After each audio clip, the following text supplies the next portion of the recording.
Good afternoon, and thanks for coming. My name is Greg Couch. I'm the Public Information Officer for the Teller County Sheriff's Office, GREG-COUCH. Everybody's got their phones on silent. Is anybody streaming right now, live? We are. Okay, thank you. So we'll take questions one at a time, of course. You can raise your hand and the speaker will call on you. There may be some lawsuit-specific questions that we may not be able to go into a lot of great detail. So if that happens on your question, just please understand that there's a pending lawsuit out there. I'll go with the introductions real fast. To my right is Lieutenant Wes Walter. To his left is Commander Stan Bishop. To his left is Commissioner Mark Detton-Reeder. To his left is Under Sheriff John Gomes. I have Sheriff Meixel here. I have John Fabricatori, the Acting Field Director for ICE. To my left, Homero Mendoza, Deputy Field Office Director for ICE, and Michael Anderson, Field Office Director for ICE. I'm going to turn it over to Sheriff Meixel. Well, I'm glad you're here today. What we wanted to do today was kind of set the record straight as to what's really happening. There's been a lot of newspaper articles talking about the use of taxpayer money, and I wanted to address some of those concerns, and I wanted you to ask me any questions you may have. But I also want to talk about a few other points I've been seeing in our media here recently, in local and in larger media outlets. So we'll kind of get started with that a little bit. I want to talk to you about the ACLU would like you to believe we're using taxpayer monies to start a 287G program. Let me kind of explain what that program is. A 287G program is where we send deputies to receive federal authorities so that they can make the arrests once it's identified that when somebody's in our jail that they've committed an act that the U.S. government wants to hold them for. That has nothing to do with going out and doing ICE raids throughout our community. In fact, I'd love for the ACLU to tell me one time where we've arrested one person on one of those raids. They would like you to believe that we're doing that all the time and we're hurting our community's trust. What's really happened is when we had a large incursion in our county of cartel operations that were involving large marijuana operations, we partnered with our federal brothers in law enforcement, and ICE, the DEA, and the FBI. All those organizations worked with us side by side. That's why now we have a community where you can walk into public and not smell it on every corner, and in through your windows, and in your homes.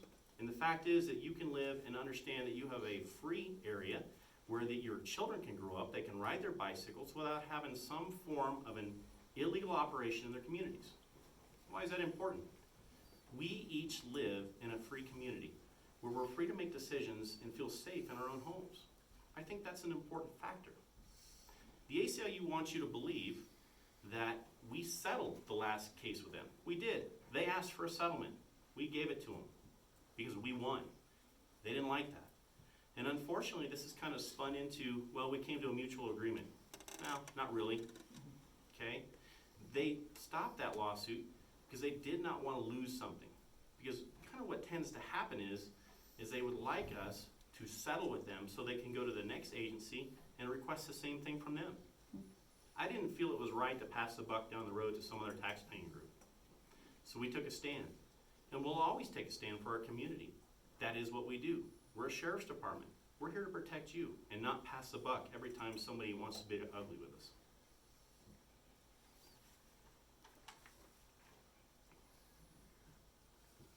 You know, one of the biggest costs to us right now is actually the ACLU requesting records from us constantly.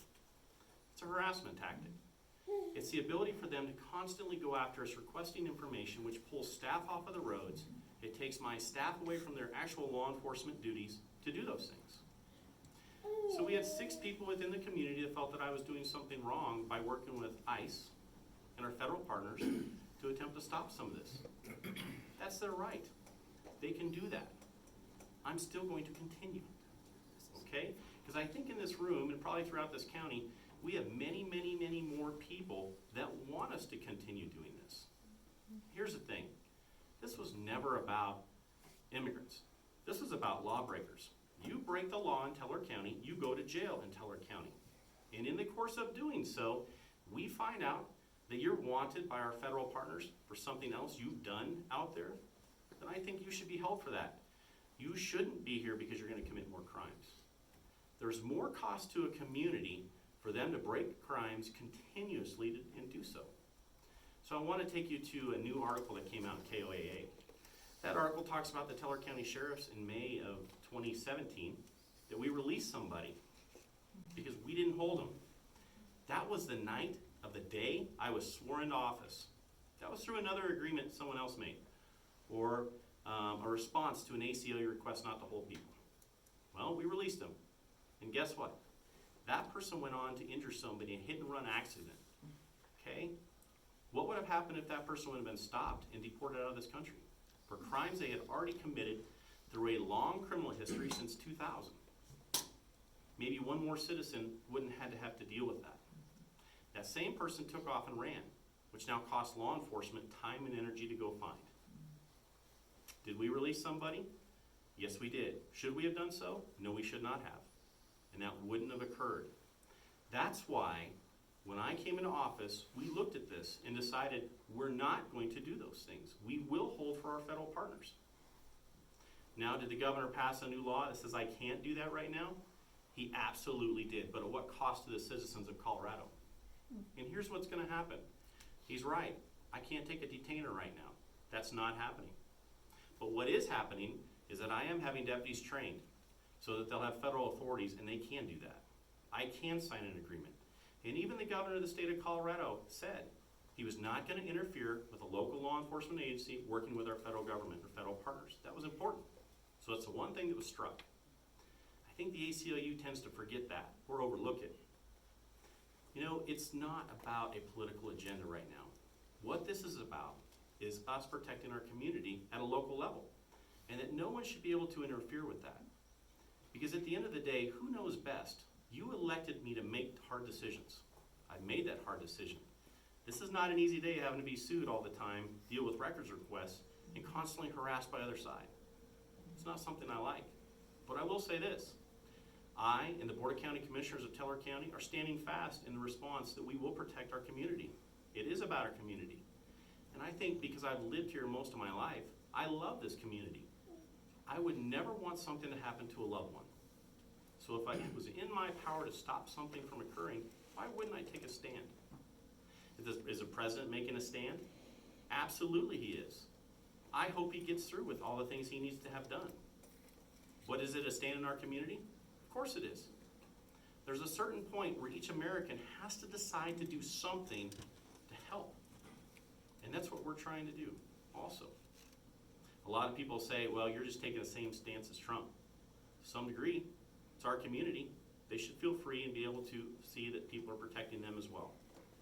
We don't want those really bad people in our community. If you come to this country to work and you do it legally or even illegally, as long as you haven't crossed a line in a law that we would pick you up for, then we're never going to know your name. You commit a crime in this county, I will know your name, and yes, you will be turned over to the federal authorities. That's going to happen. So with my last breath, I will continue to do that. No one is going to tell me I can't.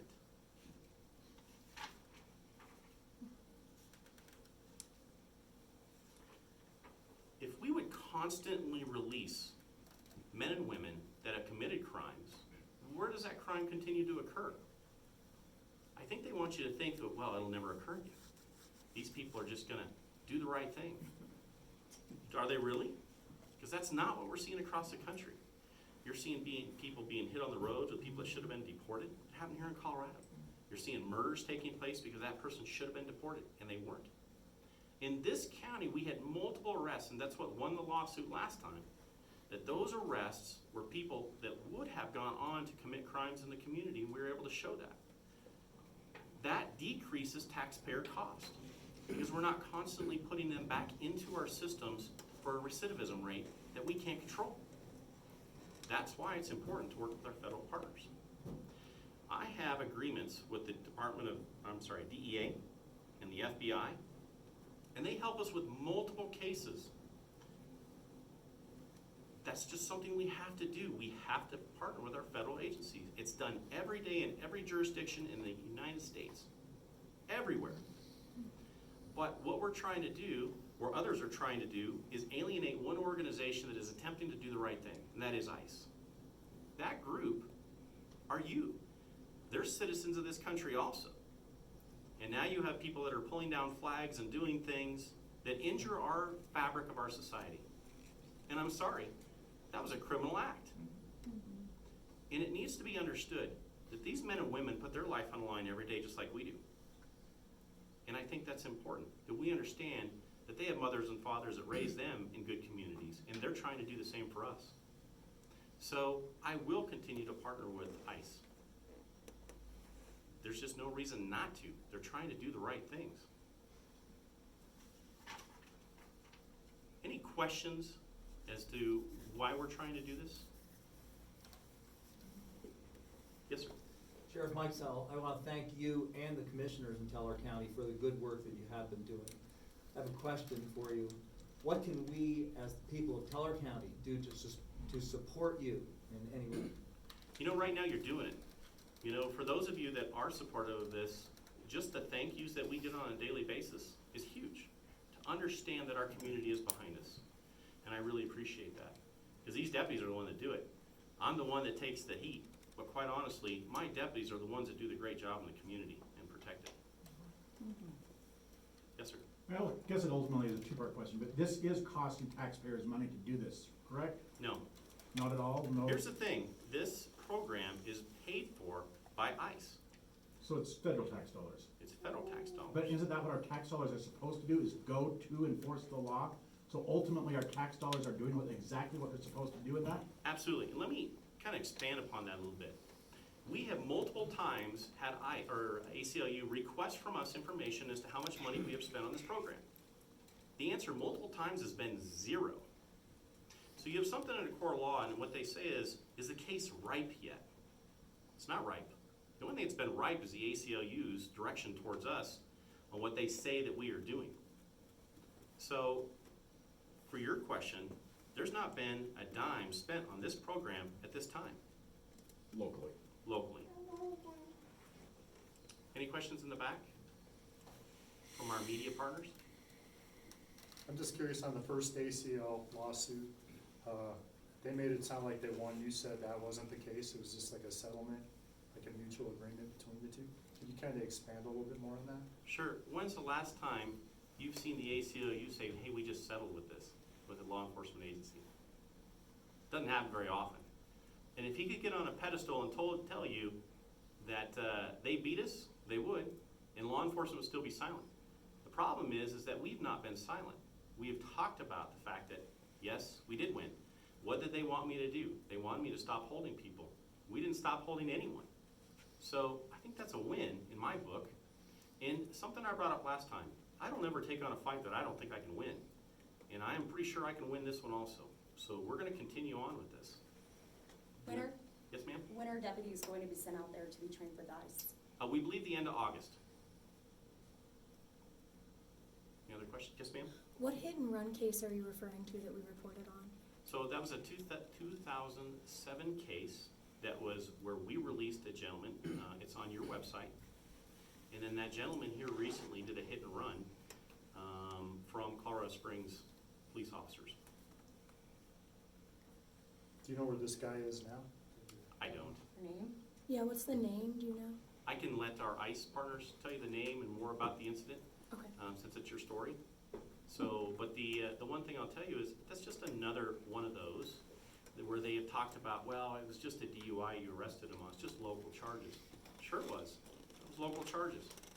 What happens if he would not have been here? Would he have been able to commit that crime? No. Yes, ma'am? How many deputies will you be sending to the training? 3. 3? But once again, this is an in-house, in the jail program. This isn't them going out and doing anything in the communities. The ACLU has made a lot of comments about how this affects our Latino communities and how it makes mistrust. But here's the question I would ponder with that.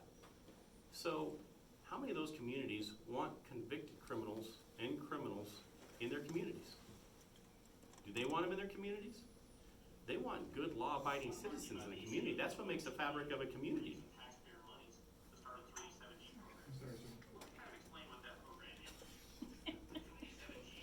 We're having technical difficulties.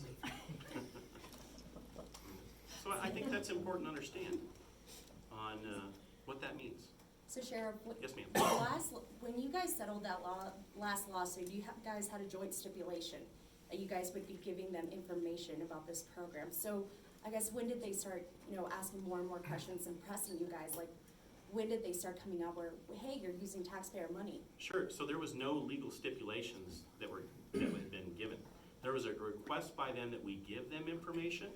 In the very beginning, our attorney said, yes, we'll give you that information. But it actually is against a federal law to do that about another's program. So we weren't gonna do that, and quite honestly, it wasn't even a legal document that was that. That was just a, hey, we'll help you out by giving you information, but there was no agreement like they'd like to lead you to believe. Any other questions? Yes, sir.